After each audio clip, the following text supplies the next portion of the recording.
Hello, The Order. I am Howard. I run the Valanthia game on the channel Fridays and play Riku in our Legend of the Five Rings game on Saturdays. I've been asked to chat about game mechanics and how they affect the games we play. There's a game mechanic common to a lot of RPGs called wound penalties, with Dungeons & Dragons being our most notable exception. Literally, a guy, he can just fall off a cliff, lose 99 out of 100 hit points, stand back up, and just keep fighting with no problems. So I love wound penalties because they make the fight matter. You don't just lose a random number of points until you're out, and as things happen, the stakes in each combat will just change dramatically. However, there's a downside. Wound penalties create an effect called the death spiral. You get hit. You are now slower and weaker as you bleed out. This makes it easier for you to take more hits and harder for you to hit your opponent.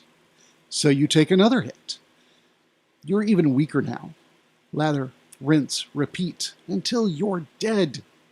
Understandably, many players don't enjoy the anxiety of playing heroes that are constantly on the edge of dying. So I devised an alternate way to look at damage that both improves a hero's chances in combat and is more cinematic than D&D's hit point system. I give you my adrenaline rule.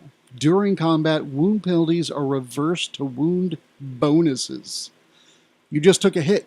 You're in combat and your life is in danger. That slice across your arm awakens your survival instincts. Or maybe that slice has ignited your lifetime of martial arts training and it adds a die to your pool of dice for the duration of the combat. Did your opponent manage to hit you again? Well, then add 2 dice to your dice pool. You are fighting for your life here, and the dice are just showing your determination. Now, after you are out of combat, assuming you survived, of course, the wound bonuses become the penalties you would expect to have for a sprained ankle, shattered rib, and a bleeding gut wound. In other words, your pool drops down dramatically to well below its normal level.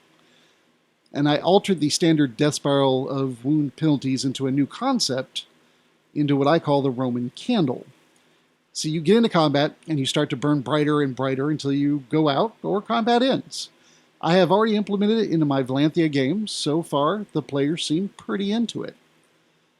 Death spiral mechanics might create a darker and edgier game where people look like they suffer through each fight, whereas my Roman candle rules can let your players feel heroic, like real badasses in combat, and then afterwards, they can roleplay through all that pain that they had been stoically ignoring in the heat of the moment.